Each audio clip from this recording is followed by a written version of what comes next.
right? Let's move on to a different position here. The two guard. Who's the best shooting guard 2016? James Harden, no surprise here. If you want to make a case that he's point guard, sure. But in most places, he's eligible as a shooting guard. 28 points, 8 rebounds, 12 assists, 3 3-pointers per game, shooting 84% from the line. Easily the best shooting guard in my mind. And I think he'll continue to be the best shooting guard moving forward in 2017 as well. All right.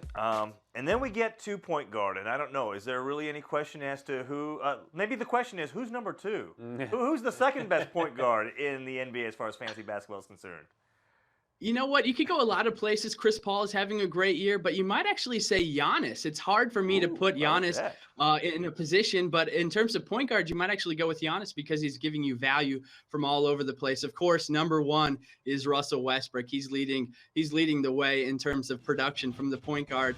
But yeah, maybe Giannis would be number 2, but obviously Russell Westbrook is the clear answer for best point guard of 2016. By the way, last night, 0 assists for just the 3rd time in his career. What kind of an impact did that have on fantasy basketball?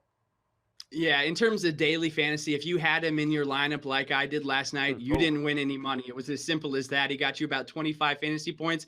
In terms of season long, he's still averaging a triple-double, so you're all right there. But DFS, you know, you were in trouble last night if you had him exiting in the 3rd quarter. Well, DJ, if you're doing a daily fantasy sports lineup, and I'm new to this, I don't do the daily fantasy stuff. Wouldn't you put Russell Westbrook in there? Isn't he? He has to be in it every single time the Thunder play a game, no? Start in my eyes, yeah. Regardless of the price. Well, yeah, well, you would think that, but I think, if you're looking on like FanDuel last night, he was $12,500, and you look at somebody like Wesley Matthews, who actually I think outscored Westbrook. Wesley Matthews was $5,500, so you're playing more than twice the price of Wesley Matthews for Russell Westbrook, and so you get into trouble if Russell has an off night. It doesn't happen often, but if he does, you might as well kiss that lineup goodbye. Nothing is going to happen with it. Yeah, and not only did he have 0 assists, he got ejected from the game in the 3rd quarter. So, yeah, that was a killer there. All right, so maybe Russell Westbrook is the answer to this question, but let's open it up.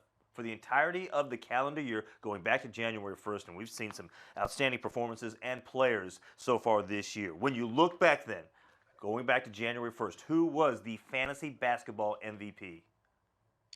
You know what? I'm going to surprise perhaps a lot of people, but I'm going to actually say James Harden. And because remember, we talk about this and we have this discussion often. When it comes to NBA, in traditional leagues, there's 8 or 9 categories. And this year, for this season, if we just want to look at it, Westbrook is leading 2 categories. Harden is leading 4, and then they tie with 3. So Harden is actually winning more categories this season than Westbrook is. Everybody likes to talk about the points, the rebounds, and the assists, but you have to remember the 3-pointers, the field goal percentage, the free throw percentage.